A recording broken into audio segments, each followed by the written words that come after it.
Right. No, he likes basketball. He likes treating it like work and winning and achieving at a high level, but doesn't have to go crazy. I mean, there are people out there who, hey, you can achieve at a high level, and you're like, yep, that's what I was supposed to do. Yeah. Exavier Pope is with us, out of Chicago, attorney, future host of Suit Up News, whenever we find a platform for it again. Xavier, how you doing, buddy?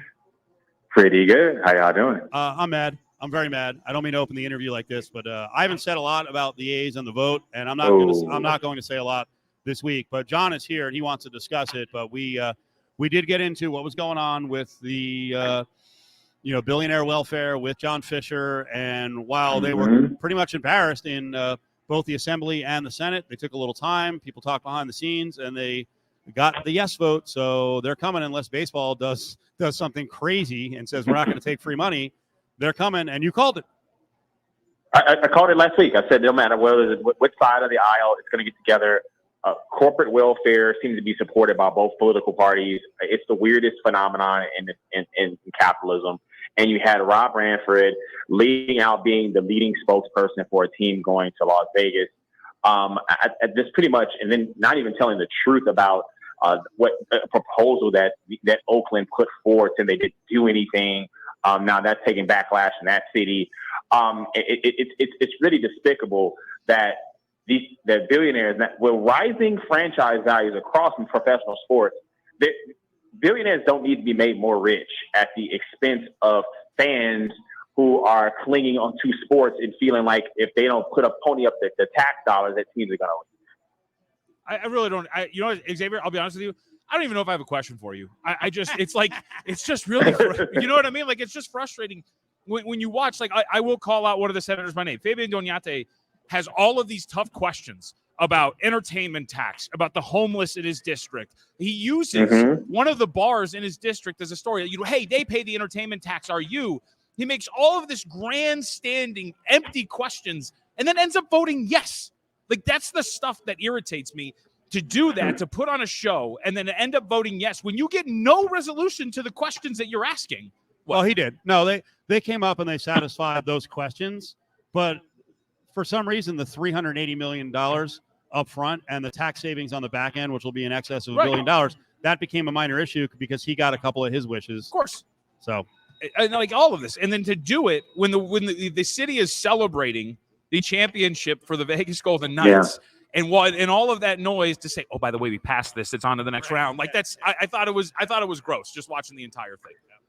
I mean, the Vegas Knights haven't even had the parade yet, right? I mean, so this comes on the heels of that. I think that the people who thought that this wouldn't happen, I think they have a really, really rose-colored glasses look at the world. This was a done deal. Some time ago. It doesn't matter what the political wranglings were. It doesn't matter if people were giving self-righteous speeches. At the end of the day, you're going to be seen as the politician that helped vote for professional sports to come to Las Vegas. And so in that end, that's going to weigh more than whether you helped get rid of homelessness, or whether you incentivize individuals in your district to be able to have better lives. What matters to people is rah, rah, rah, go Keen, more than anything else. And Steve and I were talking about this, Xavier. The other thing, too, is where it's located. Like I asked you, Steve, when we were walking down there the other night, the Tropicana is still there. And so there's like a bunch of people who are just like waiting, like, okay, when are our jobs gone? Like, I don't know. I thought it was just an entirely gross process. And I guess, Xavier, the only way is to just make note of the people who voted yes. If you disagree, and if you can, just vote against them the next time it comes around. Good luck, because that person is still going to be on the record for voting for a team to come to Las Vegas, which fans are going to look at more than any other quote-unquote self-righteous issues that people can probably cling to. It's all hollow. It's all hollow, John. Yeah. By the way, don't bother emailing your representatives because they won't answer. Of course. I did. I did. I was just about to ask you, Steve. Did you email your representative? I did. I emailed both of them. And listen, did I expect to get an answer back? Not really. I would hope to get one down the road. Will I book them on the show? Probably not. I just don't care anymore. But hey, we got another. Steve, are you really legitimately surprised? I know you're angry. I know you're I'm not surprised. Okay. But I do feel like they ignored the will of some people, and I don't think many will explain exactly what they did, which is the same exact thing that happened with Allegiant Stadium. And Allegiant turned out to be a pretty decent investment. I still think we could have gotten a better deal. I think this could be, and I told you so 10 years from now, but a lot of these people may be out of politics or, they've moved on. And I also understand from a politician standpoint, and I said I wasn't going to talk about this, but this is what happens. Go. I don't believe that, because we kept being told, hey, these public servants are making a big sacrifice. I don't believe that longtime public servants get into politics just to do good. I think it's a money-making opportunity. Otherwise, you'd be an idiot if you're a smart person and a business person to not really make any money on the surface. So I think that's the ultimate motivation. And here's the thing. This is still a very small town. These people have deep ties to the community. And if they want to continue self-preservation as a public servant, as a politician, they have to do the right thing and they have to do what the power people want. So I get it. I'm just disappointed by it. Public servant, private investment, Steve, and that's the name of the game, especially when it comes to professional sports. It is what it is. Yeah. Exavier Pope is with us, and he knows all about this in Chicago, where we've been talking about the Bears as they were going to Arlington Heights. Now they're shopping their wares again. Let's talk about some of the cool things in sports, and we'll start with the Denver Nuggets. You like this story, right? And we were talking about Jokic and kind of that workman-like. I'm not going to brand like, an entire nation, Serbia, that everyone's the same, because his brothers seem different than him. But his attitude after winning was pretty unique to an American audience. Oh, he won. He was pretty chill about it, but that doesn't necessarily mean he wasn't excited or happy about it. He didn't show it to his family or friends. I just think that was pretty much the public-facing aspect of Nikola Jokic. He talked about it at the parade today. He said he wasn't going to go to the parade, but he says he's happy to be at the parade. So I think that once he realized that it was important to that town to see the face of that franchise, be excited about them winning, he decided to play to that audience, and you saw they went nuts. Exavier Pope is with us. I saw you throw out a question on the NBA. What's Jokic's ceiling, and how many championships can Jokic and Murray win? John's really good on the NBA. We'll let him answer here in a second. What do you think it is? I think that they're the front runners next year. We'll see what happens with how it shakes out in the East, and if Milwaukee gets better as a team and get back to where they need to be. There's still an incredible player on that squad that has something to say about that. But I think that at least two, Nikola Jokic. Hopefully, with he stays healthy.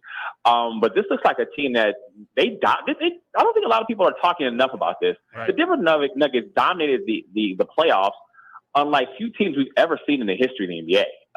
They just ran through the competition. There was no one that was really close to catching them or beating them in the series. So who's going to stop them next year? Well, there's going to be player movement, so that's one thing. Injuries could stop them because that's one of the biggest things. And on Jokic, that's kind of the test from here for the next. John, how old is Jokic? 28. 28. Yeah, so he's 28. We all look at him and we're like, hey, he's got to be like 32, 33. Good for him. Got a couple years left. No, he's in his prime.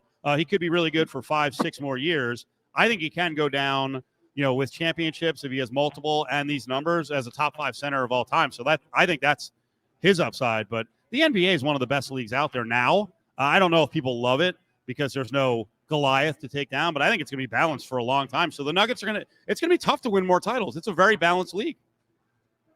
It is a very balanced league. And you talk about this with player movement. I think that I'm intrigued to see what Denver does in the offseason to try to shore up that team to make sure they win next year. You heard Mike Malone said he wants to run it back in so many words.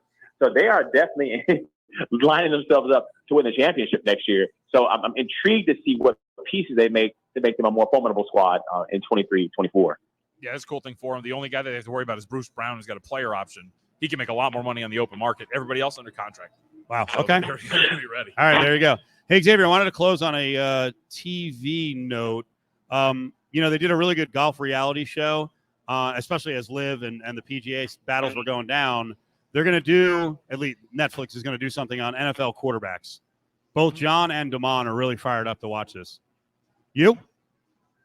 I'm fired up to watch it. I literally just turned. When did this come out? I mean, I need something to watch over the summer because I just canceled my Hulu Live subscription. So I need something to wet my whistle over before the NFL season starts. July 12th, I think, is the release date. Although the problem is one of the quarterbacks is Marcus Mariota.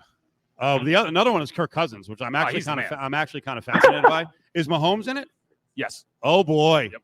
Oh boy. Okay. Do we get to see the reality show that is Patrick Mahomes' life with his brother and the SO? That could be good. Yeah, and also his girl. I mean, she's pretty colorful character as well. So she might get more screen time than he does. What do you got going on this weekend? You got some big plans? You leave town? Is it starting to get nicer around Chicago? Well, my uncle who's here, my cousin surprised him for Father's Day. Okay. So I'm going to be getting out to the Randolph Street Festival, and I'm going to get out and spend some time with my family. The weather is finally breaking in Chicago. It's a great place to be when it gets warm outside. And you are a dad. So I am. Happy Father's Yes, I Day. am. Thank you, brother. I appreciate that. I look forward to no gifts, but no appreciation, but speak some time to myself. Where are you pointing at me? I want you to close with Exavier. Oh, love you, Xavier. Love y'all. Yeah.